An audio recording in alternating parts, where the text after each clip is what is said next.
Halo Sobat Smart, Assalamualaikum warahmatullahi wabarakatuh. And welcome back to my channel Renova. Oke, kali ini kita akan membahas tentang metode penelitian kuantitatif. Apa saja sih yang akan dibahas? Simak video kami ya. Yang pertama yang akan kami bahas yaitu tentang pengertian penelitian kuantitatif. Yang kedua yang akan kami bahas yaitu tentang penggunaan metode penelitian kuantitatif. Dan yang terakhir yang ketiga yang akan kami bahas yaitu tentang ciri-ciri metode penelitian kuantitatif. Baik, langsung saja ke pembahasan pertama yaitu tentang pengertian penelitian kuantitatif. Penelitian kuantitatif merupakan salah satu jenis penelitian yang spesifikasinya adalah sistematis, terencana, dan terstruktur dengan jelas dari sejak awal hingga pembuatan desain penelitiannya. Definisi lain juga menyebutkan bahwa penelitian kuantitatif adalah penelitian yang banyak menuntut penggunaan angka, mulai dari pengumpulan data, penafsiran terhadap data tersebut, serta penampilan dari hasilnya. Sedangkan menurut Sugiono, metode penelitian kuantitatif dapat diartikan sebagai metode penelitian yang berlandaskan pada filsafat positivisme yang digunakan untuk meneliti pada populasi atau sampel tertentu. Penelitian kuantitatif merupakan studi yang diposisikan sebagai bebas nilai. Dengan kata lain, penelitian kuantitatif sangat ketat menerapkan prinsip-prinsip objektivitasnya. Metode penelitian kuantitatif sering juga dinamakan sebagai metode tradisional. Hal ini dikarenakan metode ini sudah cukup lama digunakan sehingga sudah mentradisi sebagai metode untuk penelitian. Metode ini juga disebut sebagai metode positivistik karena metode ini berlandaskan pada filsafat positivisme. Metode ini juga sering disebut sebagai metode ilmiah. Hal ini karena metode ini telah memenuhi kaidah-kaidah ilmiah yaitu tentang konkret, empiris, objektif, terukur, rasional, dan sistematis. Metode ini juga disebut sebagai metode discovery karena dengan metode ini dapat ditemukan dan dikembangkan berbagai iptek yang baru. Metode ini juga disebut metode kuantitatif karena data penelitian berupa angka-angka dan analisis menggunakan statistik. Tujuan utama dari metodologi ini adalah menjelaskan suatu masalah, tetapi harus menghasilkan generalisasi.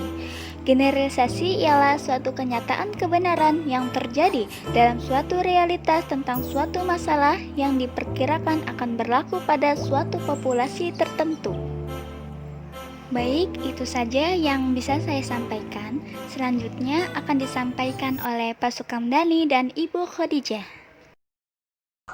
Ya, lanjut dengan kelompok 4. Untuk selanjutnya saya Sukamdani akan membahas tentang penggunaan metode kuantitatif. Yang pertama adalah masalah yang merupakan titik tolak penelitian sudah jelas. Yang kedua adalah peneliti ingin mendapatkan informasi yang luas dari suatu populasi. Yang ketiga adalah peneliti ingin mendapatkan informasi yang luas dari suatu populasi. Yang keempat, peneliti bermaksud menguji hipotesis penelitian. Yang kelima adalah peneliti ingin mendapatkan data yang akurat berdasarkan fenomena yang empiris dan dapat diukur. Yang keenam, yaitu ingin menguji terhadap adanya keraguan-raguan tentang validasi pengetahuan, teori, dan produk tertentu. Jenis penelitian metode kuantitatif. Yang pertama adalah penelitian deskriptif. Yang kedua adalah penelitian komparatif. Yang ketiga adalah penelitian korelasi. Yang keempat penelitian survei. Yang kelima penelitian ex post facto. Yang keenam penelitian eksperimen. Yang ketujuh adalah penelitian tindakan. Ciri-ciri metode kuantitatif. Ciri-ciri metode kuantitatif. Ciri khas penelitian kuantitatif adalah adanya sumber teori yang kuat, hipotesis, definisi operasional, sampling, proses pengumpulan data dengan angket, adanya pembuatan instrumen, pengujian perhitungan, pengujian hipotesis, penelitian tersebut dengan angka-angka statistik. Burns dan Grove dalam Danim mengatakan bahwa fokus penelitian kuantitatif didefinisikan sebagai berikut. Yang pertama adalah pembangunan ilmu-ilmu keras, yang kedua proses kerjanya berlangsung ringkas, sempit dan reduksionistik. Reduksi berarti melakukan pembedahan atas sesuatu menjadi bagian-bagian yang bagian itu dapat diuji secara kuantitatif. Yang ketiga, ketat dalam objektivitas. Yang keempat, basis pengetahuan kausalistik, yaitu menguji hubungan antar fenomena dan menentukan kausalitas dari variabel-variabel. Yang kelima, menguji atau mengubah teori. Penelitian melakukan kontrol atas variabel penelitian, menerapkan kontrol yang ketat atas dasar teori, kerangka berpikir, instrumen, teknik analisis, penarikan kesimpulan, penyusunan rekomendasi, dan lain-lain.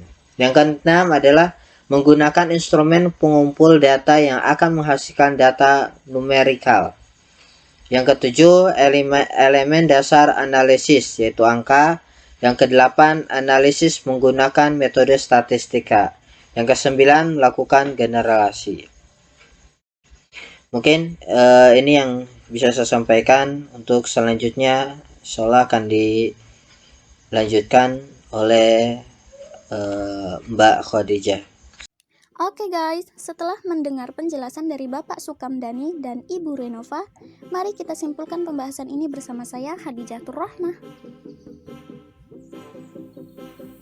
Metode penelitian kuantitatif.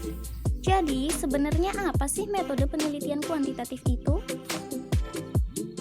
Metode kuantitatif merupakan penelitian yang mengambil data secara statistik sehingga dapat dilakukan perhitungan dan interpretasi yang dapat disajikan dalam bentuk grafik, diagram, tabel, dan hipotesis. Jenis penelitian kuantitatif lebih berfokus pada data yang berupa angka yang nantinya akan dijelaskan maknanya. Kuantitatif sering juga disebut metode tradisional, metode positivistik, metode ilmiah atau scientific, sampai metode discovery. Oke, sudah paham ya? Sekarang coba perhatikan contoh judul penelitian kuantitatif. Minat belajar siswa pada pendidikan homeschooling di Pulau Sumatera. Hubungan pembelajaran online terhadap hasil belajar siswa di seluruh Indonesia. Korban meninggal COVID-19 selama 1 tahun terakhir di Indonesia. Terima kasih sudah menonton video kami dari kelompok 4. Semoga bermanfaat ya. Wassalamualaikum warahmatullahi wabarakatuh.